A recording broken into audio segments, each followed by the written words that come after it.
Hubungannya kemampuannya dengan, makanya rajinnya latihannya cardio exercise gitu. Nah, tapi bisa gak kalau saya latihan beban itu juga bantu juga untuk kekuatan kapasitas paru-paru saya, kekuatan jantung saya? Jawabannya dari saya, Mas Ade pernah gak sih makan makanan yang ibarat kata tidak sehat gitu atau tidak? Ketika saya tidak bahagia dengan apa yang saya miliki gitu.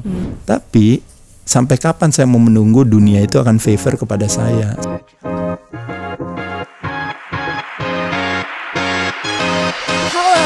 Sahabat Better You, selamat datang di episode pertamanya Better You Project, di mana kita percaya setiap hari adalah kesempatan untuk kamu menjadi versi terbaik dari diri kamu. Nah, untuk episode pertama ini temanya adalah Better Life, saat hidup berkualitas menjadi prioritas. Dan bintang tamu kita hari ini adalah hasil manifesting aku, karena aku ngefans banget sama beliau, sangat menginspirasi. Langsung saja kita sambut Mas Ade Rai. Tepuk tangan dong, biar nggak ada dekat, soalnya aku udah ngos-ngosan nih. Baru pembuka. Apa kabar Mas Ade? Baik Mbak, makasih. Sehat syukur ya. Makasih udah diundang. Kita semua berterima kasih ya Mas Ade udah mau hadir di sini, karena senang hati. Banyak sekali kegiatan, kayaknya udah menyempatkan waktu ke sini ya. Tapi Mas Ade semua sehat ya Mas ya? Sehat fisik, mental semuanya. Sekarang aku kalau nanya orang soalnya harus nanya dulu pertama-tama sehat atau tidak, ya nggak sih? Gitu ya. Iya, kalau apa kabar udah agak jarang gitu ya. Sehat. Nah, karena kenapa aku ngomong kayak gini biar agak masuk-masuk dikit nih sama topik kita nih Mas Ade. Kan tadi ada judulnya Better Life, saat hidup berkualitas jadi prioritas. Ketika Mas Ade mendengar ini, apa yang kira-kira muncul? Dalam hal kualitas hidup ya. Yes. Ya, jadi sahabat Better You, pertama-tama saya terima kasih bisa diundang ke sini, apalagi ini episode perdana ya. Yes. Jadi kalau dari konsep Better You itu saya setuju sekali bahwa ada istilah yang mengatakan bahwa kemenangan sesungguhnya katanya bukan ketika kita lebih baik dari orang lain, tapi ketika kita lebih baik dari diri kita sebelumnya. Makanya kenapa the biggest room in the world katanya is the room of improvement, yaitu adalah selalu ada ruang bagi kita untuk bisa lebih baik dari sebelumnya. Jadi temanya bagus sekali. Dan untuk bicara kualitas hidup, sebenarnya kalau kita berbicara dari sisi saya aja ya, area kesehatan, sebenarnya sehat dari kata health itu akar katanya whole, artinya menyeluruh. Jadi konsep daripada sebuah hidup yang berkualitas sebenarnya adalah ketika kita punya kemampuan untuk menciptakan kesenangan sebenarnya. Nah, kesenangan itu pleasantness katanya. Ketika kita mampu menciptakan kesenangan atau pleasantness kepada badan kita, maka yang terjadi konsekuensinya adalah yang namanya kesehatan itu sendiri. Ketika kita mampu menciptakan kesenangan kepada pikiran kita, memilih opsi cara pandang yang menguatkan hati lebih banyak daripada yang melemahkan hati, maka yang terjadi adalah yang namanya ketenangan hati itu sendiri, gitu ya. Nah, kalau orang bilang di sana misalnya mental illness atau apa. Yang ketiga adalah ketika kita mampu menciptakan kesenangan kepada emosi kita, maka yang menjadi konsekuensinya itu yang disebut dengan namanya kecintaan atau kasih sayang.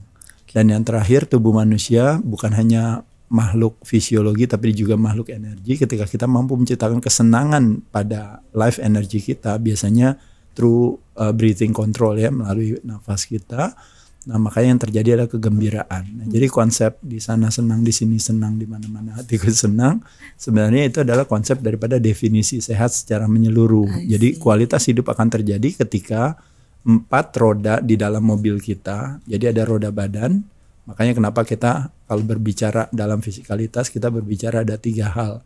Kalau istilahnya orang bilang namanya makan teratur, olahraga teratur, istirahat teratur, gitu kan ceritanya ya. Nah, itu bicara kesehatan dalam hal badan. Pendekatannya ada pendekatannya namanya chemical, apa yang kita masukkan ke dalam mulut kita. Mulai dari sumber, penyajian, jenis, lalu jadwal, frekuensi, kapan kita makan, kapan tidak makan, dan jumlahnya. Lalu kalau dalam hal pendekatan olahraga, itu yang disebut namanya pendekatan mechanical atau struktural. Biasanya otot yang terlibat tuh ada 2 otot utama. Satu adalah otot jantung, itu yang disebut namanya cardiac exercise, cardio exercise. Makanya bisa kayak dilatih juga itu ya? Ya kayak kalau kita ngomongin olahraga pasti kita asosiasinya ke cardio exercise.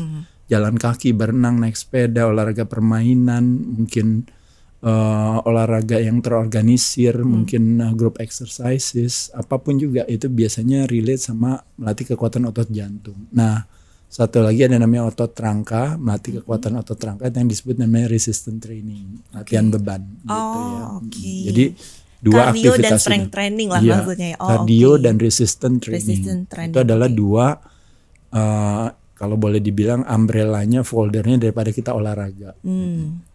Lalu yang ketiga yaitu adalah yang disebut namanya pendekatan emosional. Nah itu nanti masuk ke dalam folder yang roda berikutnya tadi. Ketika kita mampu menciptakan kesenangan pada pikiran kita, dalam arti bahwa kita yang menggunakan pikiran kita, bukan pikiran yang menggunakan kita gitu. Makanya kenapa ada istilah orang bilang pikiran seperti pisau kita tidak mau tumpul, kita maunya tajam. Tapi ketajaman pisau itu hanya bermanfaat kalau kita yang menggunakan dia, bukan dia yang menggunakan kita gitu. Sebenarnya mirip dengan teknologi, dengan apapun juga. Ketika kita menggunakan teknologi tapi bukan teknologi yang menggunakan kita. Ketika kita menggunakan sosial media, bukan sosial media yang menggunakan kita, kan gitu ya. Nah, jadi itu sesuatu yang juga kalau kita berbicara kesenangan pada folder roda nomor 2 yaitu adalah namanya roda pikiran. Nah, roda yang ketiga emosi dari kata emovera, tubuh yang terusik karena opsi cara pandang kita. Nah, jadi kalau ada istilah yang mengatakan hati yang gembira menjadi obat atau menyenangkan atau menguatkan, berarti hati yang sedih melemahkan atau menyakitkan. Ada hubungannya nggak sih katanya kalau orang sering sakit hati tuh katanya efek ke livernya juga? Iya dong, ya karena pengaruhnya kan karena arsitek sistem kekebalan tubuh kita, palang pintunya itu adalah yang disebut namanya central nervous system atau sistem syaraf kita. Jadi persepsi mempengaruhi instruksi. Nah, jadi ketika persepsinya penuh dengan opsi cara pandang yang melemahkan hati, melihat kejadian atau keadaan atau situasi atau apapun bahkan yang dia lihat sebagai ancaman terus-menerus, makanya badannya memberikan instruksi kepada tubuhnya untuk berproteksi. Tidak terjadi yang namanya rest and digest, yang terjadi yang namanya fight or flight mode. Makanya kenapa produksi asam lambung, kemampuan untuk recovery, kemampuan untuk healing, kemampuan untuk reproduksi, kemampuan untuk apalagi yang lainnya itu tidak terselenggara. Karena badannya kan selalu in constant stress. Makanya kenapa orang bilang jadi ada namanya istilahnya psikosomatis atau apapun juga terminologinya, itu adalah karena ketika badan terusik dengan opsi cara pandang kita. Makanya kenapa disebut dengan namanya emosi atau emovera tersebut. Dan yang terakhir yang tadi saya katakan yaitu adalah tubuh kita ternyata kalau secara anatomi itu juga tidak hanya anatomi secara organ tubuh kita, fisik kita, tapi juga kita juga punya anatomi secara energi gitu. Jadi ada bagian kanan, ada bagian kiri, ada ida, pinggala, ada masculine, ada feminim. Nanti dia bertemu di junction, pertemuan antara itu yang disebut yang namanya nadi. Nadi itu ada 36.000 di kanan, 36.000 di kiri, bertemu di tengah-tengah junction tersebut disebut yang namanya roda atau yang disebut namanya cakra. Nah, makanya nanti kita bisa asosiasikan lagi tuh cakra itu representasi dari apa. Warna aja juga hadir di badan kita. Mejiku hibiniu. Oh gitu. Ya, berarti benar ya ada aura color warna-warna. Iya, karena itu kan warnanya badan kita semuanya. Merah, jingga. Oh, memang ada ya. Hijau. Lalu meji kan merah jingga. Merah itu kan berarti kan di cakra di dasar kita. Jingga adalah yang disebut namanya pleasure cakra kita, itu ada di atasnya alat kelamin kita. Nah, lalu masuk ke pusar itu kuning, itu adalah relate dengan aksi gitu, action gitu. Lalu pas kita masuk kayak Manulife hijau itu di hati. Oh, hijau di hati, guys. Ya, itu salah satu yang paling kuat itu. Oh gitu, ya, hijau. Itu salah satu yang paling kuat karena dia pertemuan antara cakra bawah dan cakra atas. Makanya kenapa hijau kita relate dengan kita bilang alam, relate dengan hati. Pada saat kita menunjuk tubuh kita, Mbak coba tunjuk diri kita. Kita nggak bilang oke di sini gitu, kita nggak bilang gini. Kita nggak bilang di sini, kita nggak bilang di sini. Pasti kalau suruh tunjuk diri kita pasti tunjuknya ke sini. Arahnya selalu ke hati karena cakra yang yang kalau paling sering ketemu antara cakra bawah dan cakra atas gitu. Antara kebijaksanaan dan ego, nah itu adanya di cakra di hijau. Nah, hijau nanti naik lagi ke atas, ini biru. Biru naik lagi ke atas lagi, nanti terus menjadi kalau istilahnya Mejiku Hibiniu itu warna yang ada itu adalah sebenarnya warna kita sampai cakra mahkota itu warnanya ungu gitu. Oh, makanya dibilang kalau ungu itu yang paling atas ya. Kalau ini nila, ini ungu. Iya, gitu. iya. Jadi dia terus dan masing-masing representasi daripada ketika kita melihat pola perilaku kita, banyaknya orangnya senengnya aktif terus nggak bisa diem, nggak bisa apa, mungkin cakra kuningnya banyak. Oh, saya berarti yellow, oke. Ya, misalnya kalau seandainya mungkin orangnya susah untuk mengungkapkan perasaan atau pendapatnya atau apa, mungkin dia kurang birunya. Nanti makanya salah satu strategi itu pendekatannya adalah dengan mengaktifasi si warna tersebut atau menjadikan misalnya kayak ketika di Manulife sebagai sebuah perusahaan misalnya sehat dan kok nggak banyak ribut nggak apa, karena ternyata elemen hijaunya tuh banyak sekali ada di mana-mana. Itu jadi bisa berpengaruh juga ke sana. Atau kebalikannya merah karena survival mode kan, otomatis makanya memang sebenarnya merah kan arti yang baiknya kan itu semangat sebenarnya. Jadi api yang nggak pernah padam. Tapi kalau terlalu merah, nah nanti kadang-kadang jadi akhirnya jadi terlalu keras gitu, atau mungkin akhirnya relate-nya nanti ke stubborn misalnya, atau misalnya apa gitu. Tapi poinnya adalah itu yang disebut dengan namanya kita ternyata juga adalah makhluk itu gitu. Kita adalah makhluk energi juga. Nah jadi keseimbangan dalam hal kualitas hidup itu adalah ketika kita mampu menciptakan keempat roda tersebut, ya nanti baru kita bisa bilang kualitas hidup kita baik atau tidak. Nah cuma memang karena pemahaman orang tentang kalau kita bicara kehidupan secara menyeluruh itu memang kurang, sehingga selalu yang dia pikirkan ya sifatnya pasti material aja gitu. Pokoknya kalau semakin materinya makin banyak, berarti saya semakin bahagia. Intinya itu aja gitu. Kualitas hidup saya semakin baik gitu. Nggak salah kalau di dalam kita berbicara dalam tatanan materialistik, materialitas gitu, nggak salah gitu. Tapi kalau dalam tatanan nanti yang lebih luas, nanti kita akan menyadari kalau Mbak tahu ada namanya rumus bahagia katanya orang bilang. Sebenarnya mirip sama rumus sehat sih. Jadi rumus bahagia dan sehat itu, kalau bahagia bahasa Inggrisnya apa Mbak? Happy, betul. Kalau sehat bahasa Inggrisnya healthy. Nah jadi happy dan healthy direpresentasikan dengan huruf H. Nah huruf H itu dikontribusi oleh 3 huruf lainnya yang disebut namanya S, C, dan V. Ya S, C, dan V. S plus C plus V sama dengan H katanya. Nah H adalah sebuah konsekuensinya kebahagiaan itu. Nah S itu disebut yang namanya set point in our brain, mindset kita, cara pandang. C adalah condition of living, kondisi kita hari ini. Apakah posesi, prestasi, reputasi kita masing-masing orang berbeda-beda. Dan V adalah voluntary choices atau yang disebut dengan namanya keputusan yang kita ambil mulai hari ini yang akan mengarahkan kita kepada apa, terserah. Kepada hidup yang lebih baik, hidup yang berkualitas, atau hidup yang tidak lebih berkualitas, atau hidup yang lebih kacau, bisa juga, nggak ada masalah. Nah poin dari cerita ini adalah H dikontribusi oleh S, C, dan V. Ternyata kontribusi S sebagai mindset cara pandang kita terhadap hidup kita dan dunia, itu ternyata kontribusinya hampir 50%, 48%.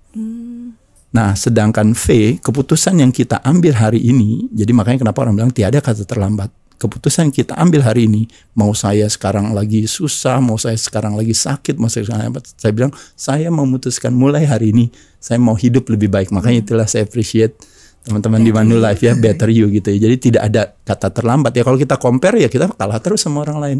Tapi kalau kita compare sama diri kita sendiri, kita senang. Oh saya bisa lebih baik, inch by inch aja bisa lebih baik, detik demi detik, minute demi minute aja saya bisa lebih baik, apalagi hari demi hari, apalagi bulan demi bulan. Nah jadi poinnya dari cerita ini adalah condition of living dan voluntary choices, keputusan yang kita ambil itu ternyata kontribusinya itu 40% terhadap kebahagiaan. Nah jadi 48 tambah 40 berarti berapa Mbak?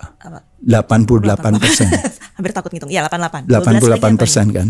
Nah berarti 88% itu kalau misalnya pilkada atau pilpres itu menangnya udah telak kan? Sudah telak, tidak ada. Nah jadi poin dari cerita ini adalah rumus ini kenapa menguatkan hati kita? Karena hanya baru merubah mindset kita dan merubah niat kita untuk melakukan sesuatu yang akan mengarahkan kita pada bahagia, pada sehat, pada langsing, pada kaya, pada apapun juga, menang atau apapun juga, itu ternyata udah 88%. Sisanya berapa? Cuma 6-12% itu yang disebut dengan namanya material itu tadi. Oh, justru paling kecil ya. Kenapa paling kecil? Coba saya tanya. Kenapa material, kondisi, posesi, prestasi, dan reputasi, kenapa tidak berkontribusi terlalu besar terhadap kebahagiaan kita? Kan orang selalu bilang, oh siapa bilang Mas Ade, buktinya kalau punya uang kita makin lebih bahagia. Ya boleh aja, nggak masalah. Gitu sih mindsetnya kan. Iya karena kita nggak punya uang. Karena kita bilang kalau saya punya uang saya pasti akan lebih bahagia. Lah 6-12% kan wajar dong. Kalau kita cuma punya 1%, kalau dia bisa jadi 5% pasti kita lebih bahagia. Dari 1% jadi 10% kita lebih bahagia. 1% jadi 12% lebih bahagia. Cuma poinnya di 12% dia mentok. Pertanyaannya adalah kenapa material itu tidak memberikan kontribusi yang signifikan, hanya cuma 12% maksimal terhadap kebahagiaan kita dibandingkan dengan mindset kita. Jawabannya adalah karena tubuh manusia terlalu cerdas untuk beradaptasi. Jadi contoh misalnya, lagi zaman dulu kita bilang, karena kita nggak punya apa-apa, kita bilang suatu saat saya mau punya motor. Nanti nggak sengaja, ternyata motor hadir buat kita. Berarti kan kita udah bahagia, udah seneng dong, selesai dong urusan. Enggak, karena kita kepengen punya mobil. Begitu nanti udah punya mobil, kita bilang saya mau punya mobil yang lebih gede, atau yang lebih bagus, atau yang lebih banyak. Nanti setelah itu saya kepengen punya rumah. Lalu saya kepengen punya rumah sama isinya. Ketika udah punya rumah sama isinya, coba makanya kenapa saya katakan, dulu lagi jomblo, dia punya problem perjombloan. Begitu dia pacaran, dia punya problem perpacaran. Begitu dia udah kawin, punya problem perkawinan. Begitu dia bilang, wah saya akan bahagia kalau punya anak. Begitu punya anak, problem permasalahan anak. Nanti problem permasalahan anak sudah dewasa. Dan selanjutnya, poin dari cerita ini adalah, karena tubuh manusia terlalu cerdas beradaptasi, makanya kenapa di dalam rumus ini dikatakan sulit bagi kita untuk bisa mendapatkan kebahagiaan hanya dengan berfokus hanya kepada si materinya itu, C tersebut. Jadi apa yang kita bisa lakukan? Kita bisa lakukan adalah rubah set point in our brain. Artinya apa? Mindset, cara pandang kita. Saya ingin merubah dunia, dunia tidak berubah buat kita. Saya ingin merubah perilaku orang lain nggak berubah buat kita. Tapi kalau saya bersedia merubah cara pandang saya terhadap dunia dan perilaku orang lain, maka apa yang terjadi? Seketika itu juga perilaku orang lain dan dunia mendadak seketika itu juga berubah di mata kita. Nah, jadi change the way we look at things and the things we look at will change. Nah, poin dari cerita ini adalah kalau seandainya saya belum punya posesi apa yang saya punya, belum punya prestasi, apa yang jadi karya atau mungkin jabatan atau kedudukan masih belum optimal gitu ya, atau mungkin belum punya reputasi, apa kata orang terhadap saya mungkin ya biasa-biasa aja, nggak gimana-gimana. Tapi ketika kita punya set point in our brain, makanya ada istilah orang bilang kekayaan sesungguhnya bukan kekayaan karena harta dan benda, tapi kekayaan sesungguhnya adalah kekayaan akan rasa bersyukur yang tinggi. Nah, jadi ketika dia punya rasa bersyukur yang tinggi, terlepas dia punya posisi prestasi yang begitu rendah, tapi rasa bersyukurnya tinggi, hidupnya penuh. Tapi kebalikannya orang-orang dari kita, dia berlomba-lomba untuk mencari harta yang banyak dan bahkan udah banyak sekali. Bahkan ibaratnya udah jadi anggota dewan yang terhormat sekalipun juga. Tapi ketika misalnya kita punya rasa bersyukur yang rendah dan selalu merasa kurang, hidupnya jadi hampa, kan unik gitu. Bayangin kita ngelihat orang kaya tapi mukanya susah. Sedangkan kita ngelihat orang miskin tapi mukanya senang. Sering terjadi. Sering terjadi. Ya, ini contoh aja misalnya. Terlepas daripada banyak juga yang miskin dan susah dan yang kaya dan senang, kan banyak juga. Banyak Cuma empty gitu, udah punya segalanya. Iya, misalnya seperti itu. Tapi balik lagi, uniknya manusia itu kita nggak punya keberanian untuk mengambil informasi itu untuk kita ambil, karena kita saking pengecutnya, kita butuh orang kaya untuk bilang bahwa uang itu bukan segalanya. Kita butuh keluar dari mulutnya orang kaya. Kita butuh keluar dari mulutnya seorang juara untuk bilang bahwa ibaratnya segala sesuatunya itu harus diraih dengan kerja keras.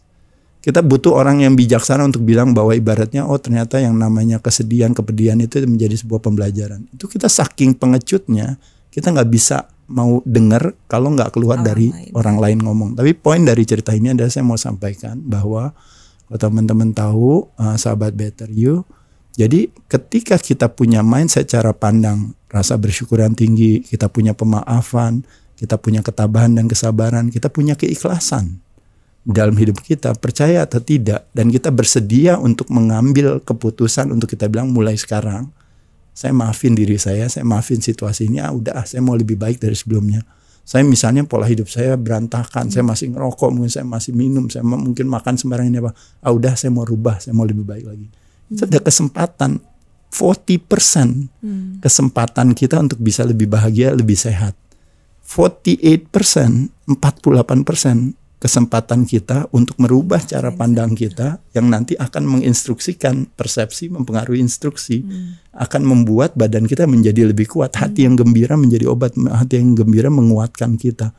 Itu bukankah menyenangkan gitu konsep seperti ini? Tapi saking orang yang nggak sadar, dia selalu merasa adalah bahwa kalau rekening di bank saya menjadi lebih besar, berarti saya nanti akan lebih bahagia. Kalau seandainya saya misalnya nanti mobilnya lebih banyak, saya akan lebih bahagia. Yang paling utama itu adalah duit yang paling banyak. Makanya kenapa financial freedom akhirnya menjadi yang paling Iya, utama seolah-olah. Tapi kalau ditanya, Indonesia ya. tapi kalau ditanya salah ya nggak salah gitu, karena pemahamannya hanya lebih sekedar karena yang terjadi hari ini yang membuat mereka tidak bahagia adalah ketika mereka telat bayar cicilan, mereka telat bayar uang sekolah anak, mereka telat ini dan sebagainya. Jadi itu nggak bisa disalahkan. Tapi poin dari cerita ini tergantung kita mau lihat dari kebenaran yang mana gitu. Kualitas hidup dalam kebenaran sejati atau kualitas hidup dalam kebenaran transaksi gitu. Kalau dalam kebenaran transaksi ya nggak usah dibahas. Ya pasti kalau bisa ya udah materinya semakin banyak. Tapi berdasarkan rumusan ini teman-teman tahu bahwa maupun nanti kita akhirnya berhasil mencapai hal tersebut gitu. Tapi sekali lagi gitu, bisa freedom dalam hal material, tapi tidak freedom dalam hal ternyata terperangkap atau terpenjara dalam hal mental, kan repot gitu. Benar. Kebalikannya dalam hal finansial kita biasa saja, tapi ternyata dalam hal mental kita freedom gitu. Iya. Memang itu semua holistik ya harusnya, kesehatan itu kan tidak bersifat fisik. Ya, tapi balik lagi ya, saya hanya dalam kapasitas kalau ngomongin dalam area expertise ini gitu aja sih. Sebenarnya intinya itu aja. Tapi kalau ditanya kalau semuanya bisa diisi gimana Mas Ade? Ya itu kan akan baik sekali. Kenapa enggak? Kita bersyukur gitu. Tapi maksudnya yang tadi Mas Ade sampaikan sebenarnya cara-cara yang kita bisa lakukan hari ini gitu loh maksudnya. Betul, maksud saya itu. Kalau kita ngomongin materi mungkin kayak perlu waktu, effort. Tapi kalau ini sekarang saya bisa ngubah mindset saya. Sekarang saya juga bisa memutuskan apapun sekarang juga kan. Iya, betul. Saya memutuskan untuk memaafkan diri saya karena selama ini saya screw up banget hidup saya. Selama ini saya memperlakukan teman-teman atau keluarga atau orang lain tuh jelek banget. Saya memutuskan mulai hari ini saya memaafkan diri saya untuk saya bilang saya mau menjadi better you kayak teman-teman sahabat better you kan. Saya mau lebih baik dari sebelumnya. Ternyata terselenggara hal tersebut. Oke. Ini sangat ini ya. Aku sih tadinya ada talking points di sini, tapi semua itu udah dijawab sama Mas Ade karena ternyata insights daripada kualitas hidup sendiri itu ternyata lebih dari apa yang mungkin masyarakat pikirkan. Yang tadi ya kebanyakan ngomongnya financial freedom, tapi memang tidak sedikit juga yang ngomong tentang kesehatan fisik dan mental. Tapi yang menarik adalah ya tadi ternyata hal-hal itu bisa dilakukan sekarang. Kalau mau hidup berkualitas juga bisa dari hari ini ya Mas Ade. Dan ketika itu dua dibalik, biasanya kecenderungannya apa yang terjadi teman-teman sekalian? Si C itu condition of living itu malah jadi improve juga. Nah termasuk tadi akhirnya. Jadi kualitas keuangan kita jadi lebih baik. Kayak ini gitu apa? Karena biasanya yang screw up itu kan cara kita mengaturnya. Bukan masalah soal ketidakmampuan kita untuk mendapatkannya gitu. Saya pernah baca sebuah buku gitu ya, walaupun buku ya banyak yang baca juga. Dia sih ngomong gini ya, semua manusia tuh responsible terhadap apa yang dia rasakan gitu. Kadang itu kesalahan orang, tapi tetap aja lo tetap responsible gitu. Karena by having the responsibility, misalnya ditabrak nih sama orang, mungkin itu salahnya dia. Tapi ketika kita mau marah, kita mau tenang, kita mau memperbaiki, itu sebenarnya responsibility-nya ada dari kita yang memutuskan. Apa yang terjadi bukanlah yang sesungguhnya terjadi, tapi tergantung kita merespon kejadian tersebut. Kita bisa berikan arti dan makna. Makanya kenapa menjadi proaktif atau being responsible itu dari kata responsibility adalah ability to choose our response terhadap event tersebut. Kalau kita mau menjadikan yang namanya kekalahan sebagai pembelajaran, itu akan menyenangkan. Tapi ketika mau jadikan kekalahan sebagai dendam, bisa juga. Kita mau menjadikan yang namanya ketidakpastian akan masa depan sebagai ketakutan, boleh juga. Tapi kalau kita menjadikan ketidakpastian akan masa depan menjadi sebuah petualangan, kenapa enggak? Gitu. Betul. Kita juga bisa menjadikan kekesalan ketika orang menyakiti hati kita atau mungkin satu dan lain hal, kita juga bisa memberikan pemaafan kepada orang lain ketika melakukan satu dan lain hal yang kita bilang mungkin mereka lagi khilaf aja. Perbedaan, kita bisa kesel, kita respon dengan kekesalan, akhirnya terjadi diskriminasi. Tapi ketika kita respon dengan kebaikan, akhirnya terjadi toleransi. Jadi itu tergantung bagaimana kita punya ability to choose, memilih our response. Nah itu makanya kenapa masuk si voluntary choices tadi, itu 40% berkontribusi terhadap si kebahagiaan kita. Bisa bayangin dong, ibaratnya hidupnya penuh tantangan, kita akan bilang gini aja, ya namanya hidup, yang namanya panah pertama itu kan yang selalu hadir. Begitu kita hidup, kita pasti akan punya yang namanya money problem, relationship problem, family problem.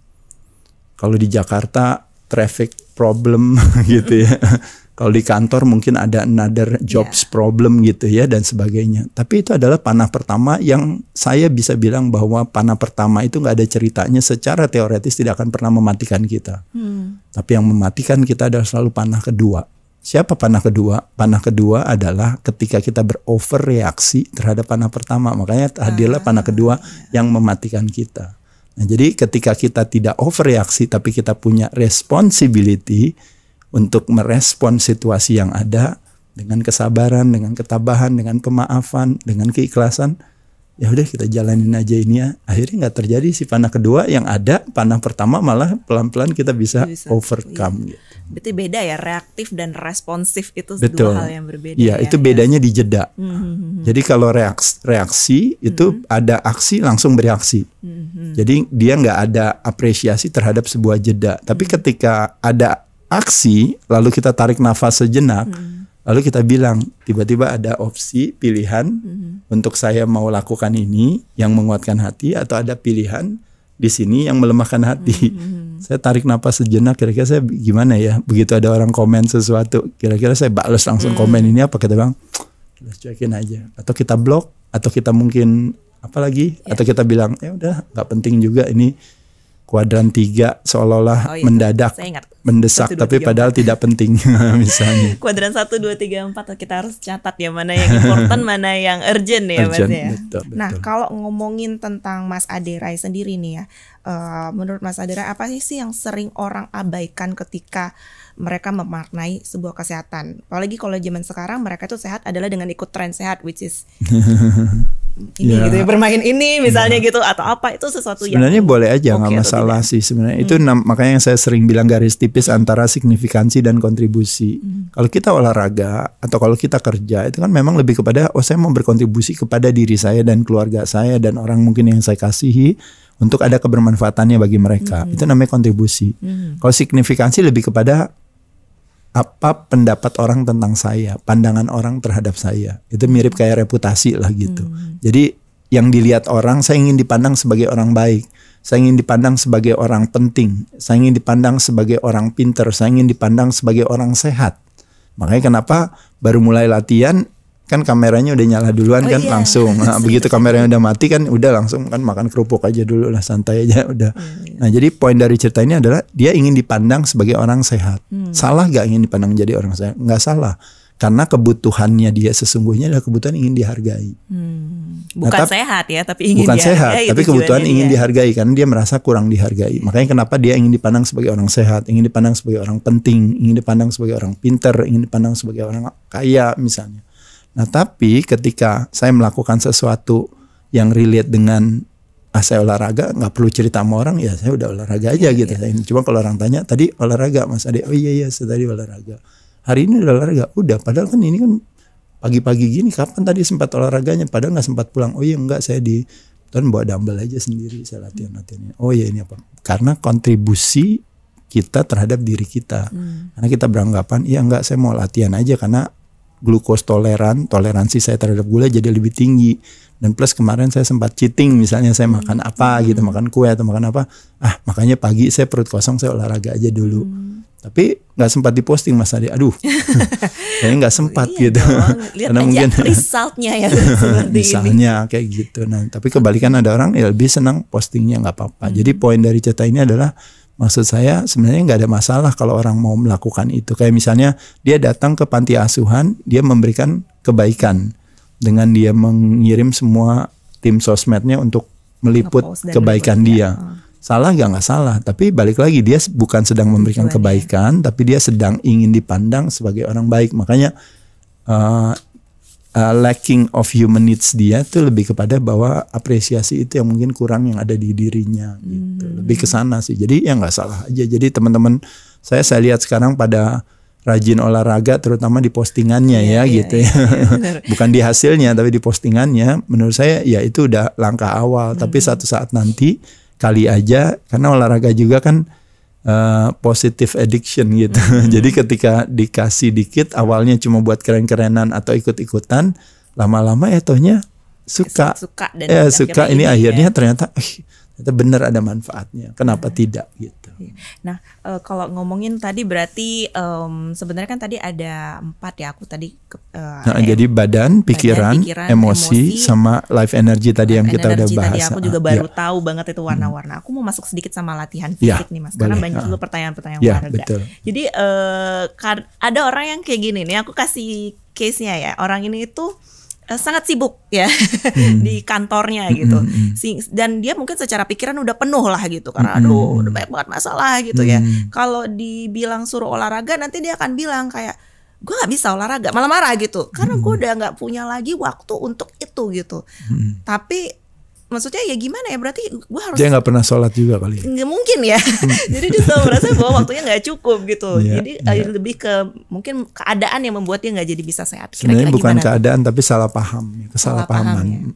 Ya, jadi sebenarnya mirip kayak kecerdasan, kita akan keimanan yang tinggi. Misalnya kebanyakan masyarakat di Indonesia kaum muslimin dan muslimah misalnya, dia sholat 5 waktu gitu. Karena kecerdasan atau pemahaman akan keimanan yang tinggi, dia rajin aja dilakukan.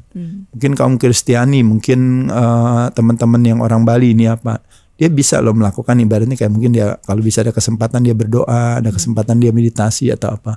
Dia tahu ada kebermanfaatan yang dilakukan dengan menjalankan hal tersebut. Karena apa? Karena ada pemahaman di baliknya gitu. Nah, jadi makanya kenapa ada istilah orang bilang pemahaman adalah fondasi daripada kepatuhan. Jadi kalau kita patuh disiplin dalam hal kerja, kalau kita tanya, loh ibaratnya kok mau sih disuruh kerja pagi bangun jam 5 ninggalin anak, lalu baru pulang kadang-kadang sibuk di kantor, apalagi teman-teman di Manulife bisa sampai keluar terus ya ketemu klien atau apa, baru pulang jam 8 taunya anaknya udah tidur. Pertanyaannya kok mau melakukan hal tersebut gitu, bukannya capek dan susah dan ini apa. Tapi dibalik daripada kedisiplinan teman-teman semua di Manulife, tapi apa yang terjadi? Yang terjadi adalah pemahaman kecerdasan kita akan yang namanya keuangan, kesejahteraan itu tinggi gitu. Saya harus ngelakuin ini karena nanti segala kebermanfaatan yang saya dapatkan dengan diganjar dengan gaji, dengan komisi, dengan bonus, dengan apa, itu bisa menghidupi keluarga saya dan memberikan kesenangan, kebahagiaan buat anak-anak saya. Nah, bukankah olahraga juga seperti itu seharusnya gitu. Dia saking nggak sadarnya dia bilang, aduh mumet ini apa gitu. Pada saat dia olahraga, kemumutan itu mendadak jadi lebih enak gitu. Karena apa? Karena olahraga memberikan apa? Memberikan dampak yang luar biasa. Mulai dari yang namanya rebound parasympathetic nervous system, rebound relax response. Tiba-tiba ketika kita olahraga, suplai oksigen ke dalam darah kita menjadi lebih baik.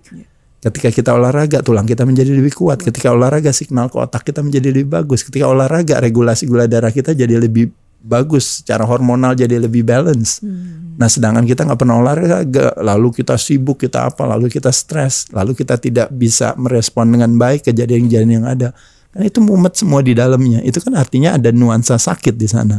Nah, olahraga malah menjawab itu semua untuk bisa menjadi dia jadi lebih sehat. Kayak kita lagi kesel, lagi marah sama orang bilang, udah sabar, tarik napas dulu. Yuk kita ini, yuk kita berdoa aja deh, mudah-mudahan kali aja kita ada jalan. Kan ketika kita melakukan itu, pertanyaannya adalah apakah masalahnya selesai? Nggak selesai. Tapi apa yang terjadi? Makes us feel better. Untuk akhirnya kita memilih apa? Memilih nanti mengambil langkah keputusan yang lebih baik untuk menyelesaikan masalah tersebut. Itu luar biasa. Itu jadi makes us feel better supaya bisa mengambil jadi langkah. olahraga sehat is not a destination. Tapi olahraga dan kesehatan itu adalah is a fundamental requirement. Fundamental requirement. Syarat. Kayak mandi gitu ya tiap syarat. hari. Gitu. Mandi bukan tujuan. Tapi mandi adalah syarat. Ya. Karena ketika kita bersih, nanti kerja, aktivitas kita lebih senang. Oke, saya akan bilang ke dia. Semangat buat diri saya sendiri juga, by the way. Nah, Mas Ade, ada lagi nih. Sekarang kan juga trennya orang berolahraga gitu ya. Dan ada juga orang-orang yang ngomong, udah jangan terlalu di-push, jangan terlalu ini gitu. Padahal dia memang ya merasa mampu dan udah dia berolahraga. Kalau dalam cari uang juga boleh gak gitu?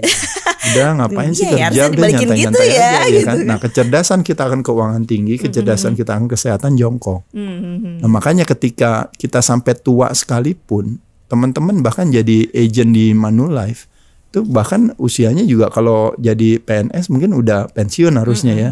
Mungkin masih memungkinkan nggak misalnya kalau mau jadi agent asuransi misalnya ini apa? Masih bisa sih. Misalnya ya, atau anggap aja dia mau berkarya dalam bidang lain gitu, relate-nya misalnya mungkin mau berkarya, saya mau buka toko, saya mau buka kafe, saya mau bikin usaha lain, atau mungkin mau kerja apa lagi gitu setelah pensiun gitu misalnya ini apa. Tapi karena kecerdasan kita akan keuangan yang tinggi, maka kita bilang ya semakin tua kita harus semakin ini gitu. Nggak pernah dibilang udah jangan, udah diem aja nggak usah ngapa-ngapain gitu. Kita tahu bahwa kalau diem nggak ngapa-ngapain nanti saya nggak punya uang dong gitu. Nah persis dalam hal kesehatan. Jadi ketika seseorang yang semangat ini apa, kita justru memotivasi dia untuk bagus banget kamu ini apa gitu. Udah jangan malah ditahan. Kok jadi ditahan? Kalau mau ditahan pada saat dia lagi makan sembarangan, kalau mau ditahan pada saat dia lagi ngerokok, kalau mau ditahan pada saat dia lagi teman-teman lagi nongkrong, lagi minum-minum di malam hari mungkin di night club atau apa. Tapi kan kita nggak ngomong ini itu pada saat itu, giliran olahraga malah di ini. Jadi potensi yang saya mau katakan adalah lebih banyak orang yang kebanyakan uang apa kekurangan uang? Kekurangan gitu di sini. Betul, pasti ya kan. Jarang orang bilang, aduh kebanyakan uang gitu ya. Ya pasti kebanyakan kekurangan. Ya, sekarang saya tanya, bagi masyarakat Indonesia lebih banyak orang yang kebanyakan olahraga apa kekurangan olahraga? Kekurangan olahraga. Ya udah itu aja jawabannya. Jadi sama ya. Jadi nggak pernah olahraga, sekalinya olahraga dia malah bilang, oh kalau kebanyakan olahraga nggak bahaya itu dia bilang. Kecerdasan tadi. Iya, karena balik lagi, karena dia kepengen mendapatkan satu nasihat, terutama misalnya dari orang-orang seperti yang mungkin expert atau apa untuk bilang kepada dia, iya kamu hati-hati, kamu kebanyakan olahraga. Oh iya benar ya. Validasi, iya udahlah nggak usah. Iya benar juga. Memang paling enak adalah makan kerupuk sambil nonton Netflix gitu. Jadi lebih tenang gitu. Nikmati hidup gitu ya. Ternyata nggak nyampe hidupnya kalau misalnya kita tidak menjaga kesehatan kan ya. Sebenarnya nikmati hidup itu hanya terjadi kalau syaratnya sehat. Saya tanya sama Mbak, misalnya nih paling gampang, martabak manis enak gak? Enak betul. Bubur ayam enak gak? Enak. Bakmi enak gak? Enak. Nasi goreng enak ya, pempek enak semua. Syaratnya harus apa? Syaratnya nggak boleh sakit perut. Betul, sama mencium dengan baik. Nggak, syaratnya harus nggak boleh sakit perut, itu aja. Artinya syaratnya harus sehat kan berarti. Tapi pertanyaannya, kalau kita sakit perut, martabak mau seenak apapun, pempek mau seenak apapun, bakmi mau seenak apapun, enak nggak? Nggak enak, karena kita tidak memenuhi syarat. Nah jadi poinnya adalah kita mau menikmati hidup tadi kan, dengan mau menikmati uang kita, mau menikmati keluarga kita, mau menikmati pemandangan yang ini apa, syaratnya harus apa? Ya harus sehat. Nah sedangkan sehatnya dia nggak mau ambil. Nah tapi balik lagi saya katakan, itu satu hal yang wajar, normal. Kenapa? Karena tubuh manusia itu terlalu sempurna adanya. Jadi kalau dalam hal keuangan, begitu kita tidak mengaturnya, maka kenikmatan itu langsung diambil dari kita. Hari itu juga kita nggak bisa bayar cicilan. Hari itu juga kita nggak bisa bayar anak uang sekolah. Hari itu juga kita nggak bisa beli makanan mungkin buat keluarga kita. Tapi kalau dalam hal kesehatan, ngerokok jalan terus, minum jalan terus, ngobat jalan terus, makan sembarangan, olahraga nggak pernah stres, ini apa? Sampai hari ini nggak mati-mati. Kenapa bisa hal itu terjadi? Karena badan manusia tuh punya kecerdasan yang luar biasa. Dirusak di apapun juga, dia tuh tetap berusaha untuk menciptakan keseimbangan baru, itu namanya homeostasis. Jadi dibuat ketidakseimbangan, dia ciptakan keseimbangan baru. Buat ketidakseimbangan, dia ciptakan keseimbangan baru untuk menyelamatkan kita. Sangat pintar ya tubuh. Iya. Nah cuma memang dalam menciptakan keseimbangan baru itu diberikan terminologi yang disebut dengan namanya akhirnya jadi penyakit itu gitu. Dan terakhirnya malah jadi larinya ke obat. Tapi sebenarnya itu adalah sebuah reminder bagi kita untuk bilang bahwa membayangkan tubuh kita ibarat seperti pacar kita yang kita sia-siakan, tapi dia selalu sayang sama kita. Jadi kita cuekin, kita makan sembarangan, kita nggak peduli, kita kasih racun aja ke badan kita, tapi kita nggak mati-mati kan. Artinya dia masih sayang sama kita. Jadi pacar yang disia-siakan, tapi dia selalu sayang sama kita. Bayangkan kalau ternyata kita akhirnya sadar untuk kita bilang bahwa, oh gila ya, saya sia-siain dia aja, dia masih sayang sama saya. Gimana kalau seandainya saya juga sayang sama dia?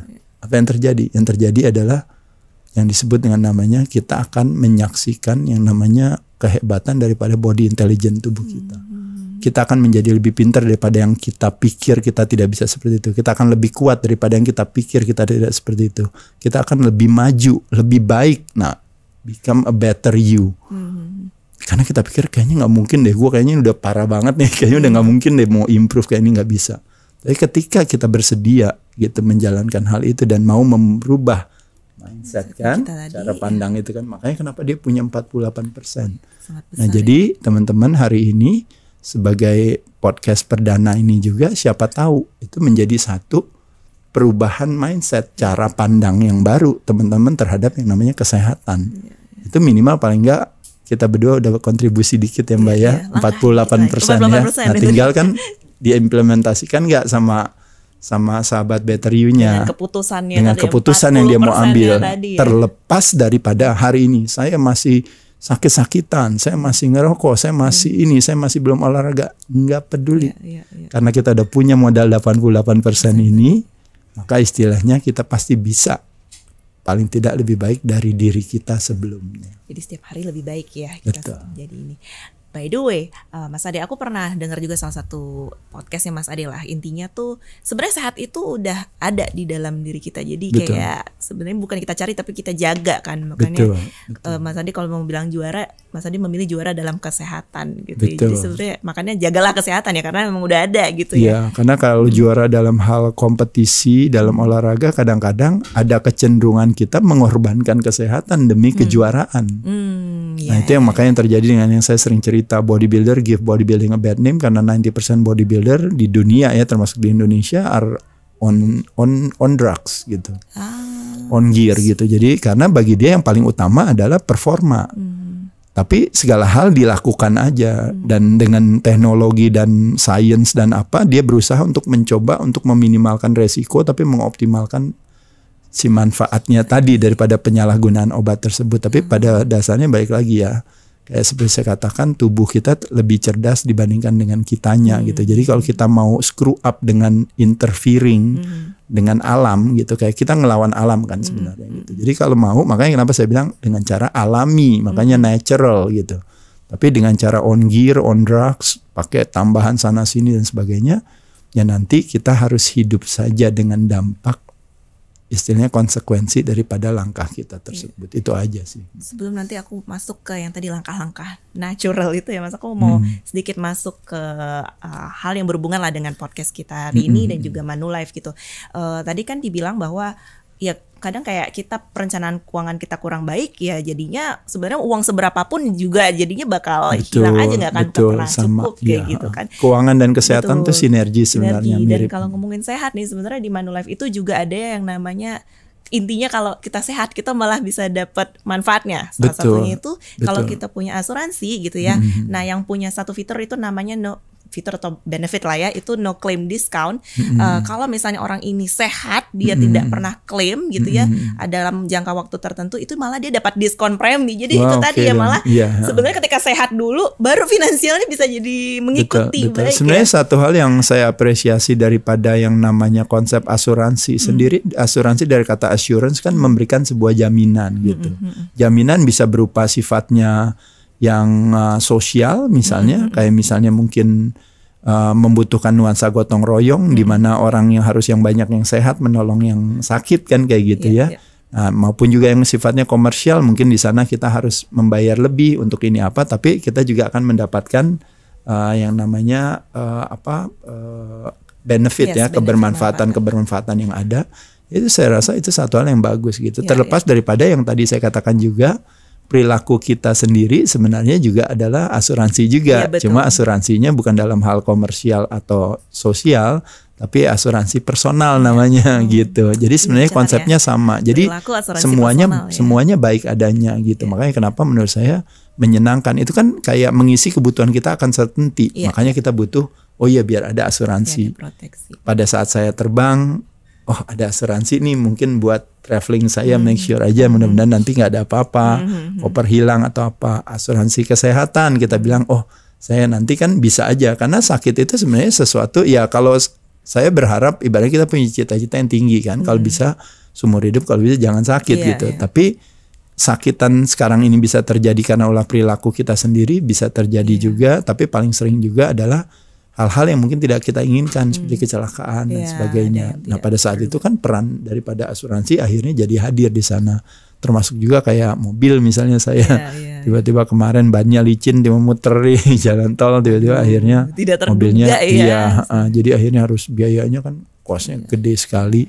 Kalau nggak punya asuransi kan gimana juga. Jadi saya rasa itu satu hal yang baik.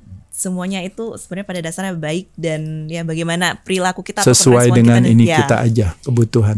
Nah, aku mau menanyakan pertanyaan-pertanyaan dari para masyarakat netizen Manulife nih. Kita mulai ya Mas ya, Iya, boleh iya. ya. Aku mau bertanya dong, kan Mas Ade dulu adalah legendary binaraga Indonesia gitu dan ya sering berkompetisi dan sebagainya gitu ya. Sekarang lebih fokus kepada menjadi edukator. Kira-kira apa nih yang menginspirasi Mas Ade? Sekarang lebih banyak memberikan edukasi gitu kepada masyarakat. Ya sebenarnya nggak ada sih, sayanya hanya lebih jalanin aja apa semuanya. Cuma menurut saya edukasi itu amunisi daripada pemahaman. Pemahaman fondasi daripada kepatuhan. Kita mengajak orang lain, apalagi masyarakat di Indonesia, untuk punya disiplin dalam hal pola hidup sehat, karena itu dia bisa memenuhi syarat untuk mereka bisa bahagia, bisa happy dan sebagainya. Makanya menurut saya rajin mengedukasi mereka aja gitu. Jadi makanya aktivitas saya banyak kepada edukasi ya, termasuk hari ini ya, teman-teman yang kita berusaha untuk edukasi kayak di seminar-seminar kemarin. Saya bersyukur, terima kasih teman-teman ngundang ke manifest ya, manifestiva. Langsung pada ngukur lingkar pinggang, langsung besoknya menerapkan 7 cara itu. Iya, bakar lemak ya. Iya, jadi lebih menurut saya memang itu ada kebutuhan di sana. Ya selagi mampu aja gitu. Tapi bukan sesuatu yang saya rencanakan atau misalnya niatannya mau itu gitu atau apa, nggak ada. Niatnya memang sudah baik ya Mas. Berbagi aja. Berbagi ya. Dan semoga nanti lebih banyak lagi orang-orang yang juga dapat menginspirasi dan juga membagi knowledge-nya ya. Seperti saya sebenarnya lakuin ini sih udah lama dari zaman dulu aja. Cuma belakangan ini mungkin saya mendapatkan apresiasinya juga dari akhirnya saya sekarang ini akhirnya bisa menjadi sebuah pekerjaan saya. Padahal dulu ini kan memang kerjaan saya, tapi kan dulu mungkin nggak ada yang ngundang saya, nggak ada yang mungkin membayar saya atau nggak ada yang membutuhkan saya gitu. Nah sekarang ternyata ada kebutuhan, ada demand-nya di sana gitu. Tapi itu dari zaman dulu puluhan tahun saya ngelakuin itu. Makanya kenapa bagi saya nothing tulus gitu. Ibaratnya ada yang dengerin, nggak ada yang dengerin. Mau seandainya ditonton atau nggak ditonton, mau dibayar nggak dibayar, mau apa, buat saya, bagi saya sama aja energi yang saya sampaikan gitu. Termasuk dalam hal kayak saya punya Dunia Dera di YouTube ini apa, saya nggak ada kepikiran untuk ibaratnya mengecek insight atau kira-kira oh iya harusnya diposting di jam berapa, lalu misalnya untuk nanti harusnya gitu engagement atau apa. Ya kalau saya di engagement udah gagal total. Engagement orang katanya, dengerin orang katanya span of attention nggak boleh dari 5 menit. Yang ada saya 50 menit saya ngomong aja terus di papan tulis. Tapi pasti semuanya mendengar. Maksudnya kayak ini aja saya udah di kayak waktu-waktuin kayak masih terasa sebentar gitu. Ya nggak masalah, ini podcast gitu ya, Manulife sendiri ya. Tergantung isinya, kita nggak usah bikin barrier harus berapa menit. Nah ini ada pertanyaan dari Anya Hu. Bagaimana sih caranya ini tapi tadi sudah dijawab.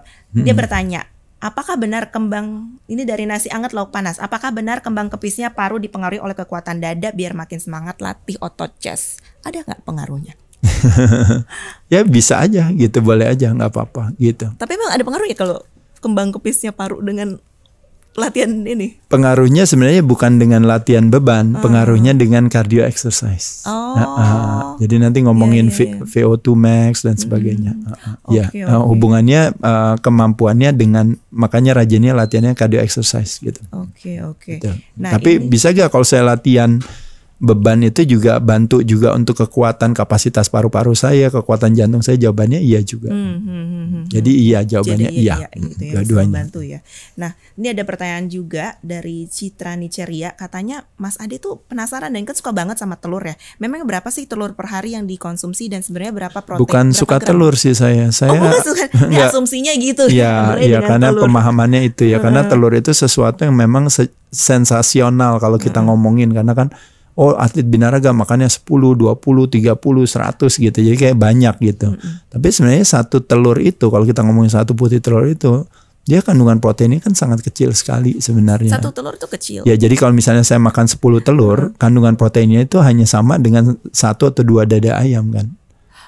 Nah, tapi kan kita lebih sensasional ketika dengar dia makan 10 telur gitu. Oh iya betul juga ya. Padahal dia makan 1 steak, misalnya pergi ke, saya tanya sama mbaknya paling gampang gini, Mbak pernah gak ke steakhouse, lalu sekali waktu pada saat itu Mbak bilang, aduh saya kepengen nambah, jadi akhirnya Mbak pesan 2 porsi, saking enaknya nih si steaknya. Ini ceritanya gitu, orang normal aja bisa jadi kan, betul kan, bisa jadi ada cewek makan 2 steak normal, itu nggak ada ceritanya di sosial media. Ih gila loh, gue punya temen cewek makan steak 2 porsi gitu. Kan kayak ya so what gitu, biasa aja kayaknya, nggak gimana-gimana kan.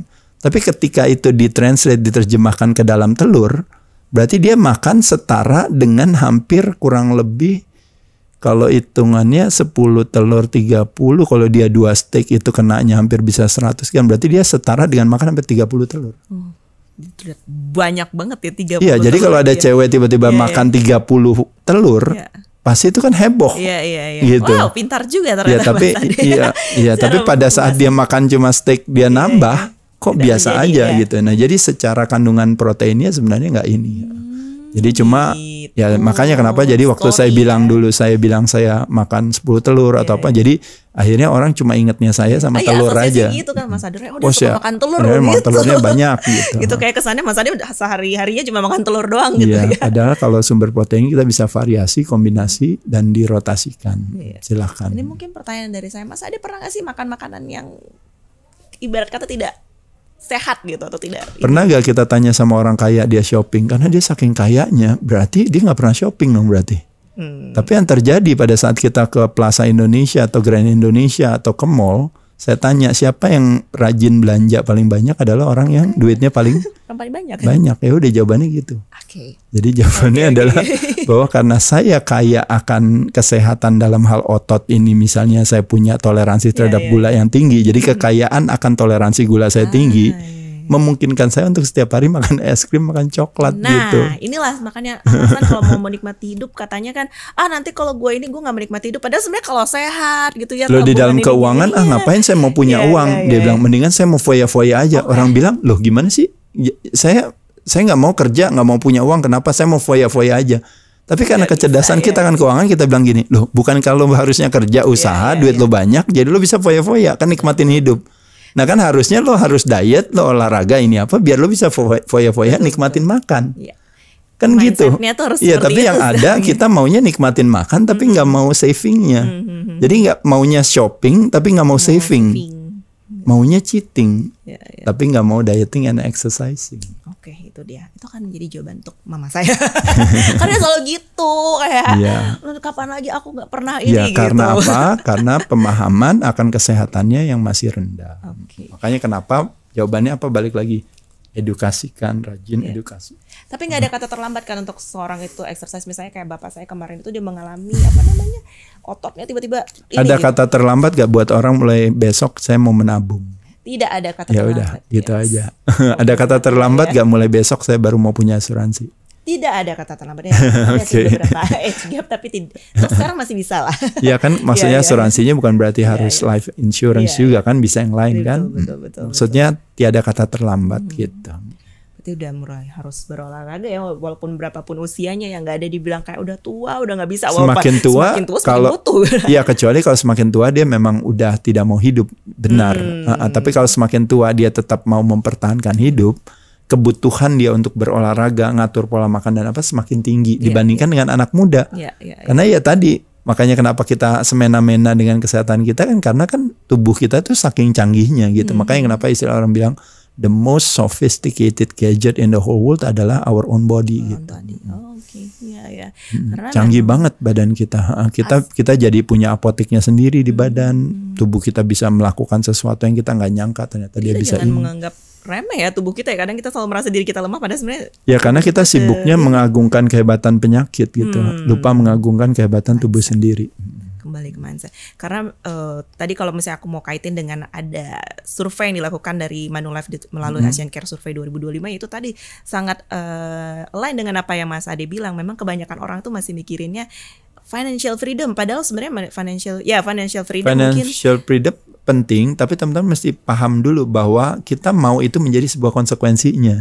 Tapi kita tidak mau gara-gara itu kita mengorbankan yang lain. Gimana caranya bisa mau fokus kepada kerjaan mau ini apa dengan menyia-nyiakan kesehatan? Betul. Itu nggak memungkinkan gitu. Itu tadi jadi supaya align, supaya bisa financial freedom ada syaratnya tadi. Iya, syaratnya belajar, syaratnya latihan, syaratnya sembahyang, syaratnya gitu ya kan itu gitu. Syarat-syarat itu yang harus dipenuhi. Nah nanti itu akan menjadi bunganya aja. Dan tentunya perencanaan ya, karena kalau misalnya juga nggak terencana ya tadi bablas juga ujung-ujung mau berapapun materi yang digapai. Betul. Dalam segala area sih saya rasa perencanaan menjadi sesuatu yang penting. Termasuk kesehatan juga kayak, maksudnya kayak olahraga. Tadi kan kalau betul tadi. Kalau dalam uang kan diatur kan semuanya betul. gitu. Kita tahu bahwa butuh satu perencanaan di sana. Tapi dalam hal kesehatan kan orang kan cuek aja karena dia pikir mungkin sehat itu datang dengan sendirinya gitu. Bener, karena sering sekali orang lupa kayak sibuk bekerja tanpa tahu bahwa ketika dia tidak sehat ya tidak produktif lagi, at the end of the day tidak menghasilkan.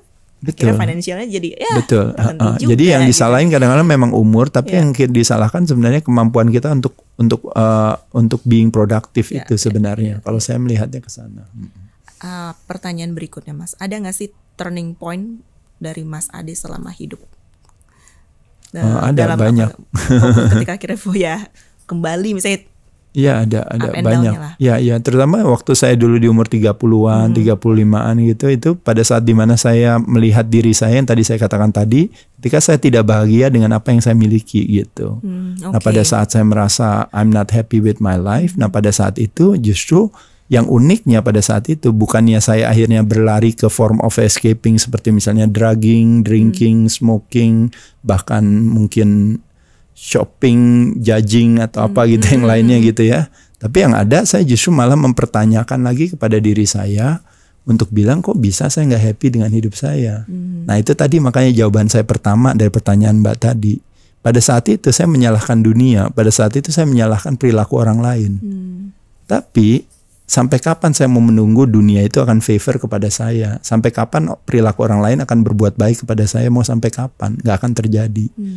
Tapi hal itu bisa terjadi seketika saat itu juga kalau saya bersedia merubah cara pandang saya terhadap dunia dan terhadap perilaku orang lain. Makanya hal itulah yang saya bilang tadi, yaitu adalah ternyata mindset, cara pandang itu menjadi sesuatu yang penting buat menjadi pandu, menjadi guidance bagi kita untuk kita nanti bisa diarahkan kepada apa yang nanti kita harapkan atau yang kita mau gitu. Oke, ini luar biasa sekali. Jadinya mendengar ini aku udah nggak perlu lagi berpikir besok aku akan berubah, tapi bisa sekarang karena semua itu udah masalah pikiran kita sendiri gitu, mindset kita sendiri gitu ya. Ya bersedia untuk terbuka aja. Badan kita adalah akumulasi daripada yang kita makan. Bisa salah makanan kita sakit perut. Kepala kita atau pikiran kita adalah akumulasi daripada yang kita makan juga. Tapi dalam hal ini yang kita makan adalah data dan informasi. Bisa gak salah data dan informasi? Bisa juga. Jadi sakit perut juga, sakit kepala. Jadi kalau sakit perut itu namanya, kalau disebutnya namanya biological diarrhea. Gitu. Kalau sakit kepala itu yang disebut dengan yang namanya mental diarrhea gitu. Jadi mencret secara mental, tapi sekarang dibilangnya mental illness gitu. Padahal sebenarnya hanya kesalahpahaman kita aja. Makanya ganti isi makanan kita. Sumbernya, jenisnya, penyajiannya, jadwalnya dan jumlahnya sesuai kebutuhan kita. Kebanyakan informasi ya pusing gitu. Kekurangan informasi ya nggak tahu apa-apa gitu. Pilihlah informasi mana yang bisa menguatkan hati kita. Mudah-mudahan di podcast perdana ini bisa menjadi salah satu makanan data dan informasi kepada teman-teman semua sahabat Better You untuk nanti bisa punya cara pandang yang baik dan siapa tahu nanti diimplementasikan ibarat Manulife punya Money Festival gitu. Kemarin, apa yang kita fokuskan di sana akan termanifestasikan. Luar biasa sekali itu dia tadi ya, mungkin waktunya udah nggak cukup tapi aku yakin apapun itu yang tadi dikasih itu sudah sangat-sangat sekali memberikan dampak, bahkan itu instan efek tuh kayaknya ke aku nih sampai tadi ngobrol jadi udah berpikir gitu apa yang akan aku ubah gitu dari pikiranku, bukan apa yang akan, tapi maksudnya jadi ini ya, maksudnya kita bisa berpikir bahwa apapun itu semua berasal dari pikiran gitu ya, bisa juga dari apa yang kita lakukan hari ini gitu, nggak harus cari kemana gitu ya, ternyata semuanya itu sudah disediakan, bahkan tubuh kita sendiri itu sudah dipersiapkan untuk menjadi apa ya,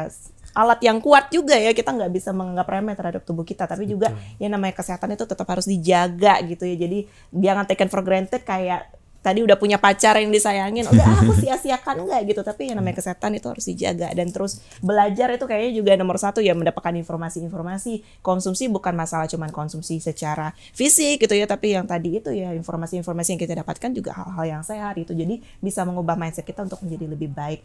Itu dia sahabat Better You, semoga apa yang kita berikan hari ini dapat menginspirasi teman-teman semua. Sampai jumpa di episode berikutnya, dan jangan lupa sehat itu bukan tujuan tapi syarat ya. Jadi semoga apa yang kita sampaikan bisa membuat Anda bisa menjadi versi terbaik buat diri kamu dan bisa lampaui batasmu sekarang. So, saya Esther Sugiarti dan juga saya Derai. Undur diri, stay inspired, stay better you.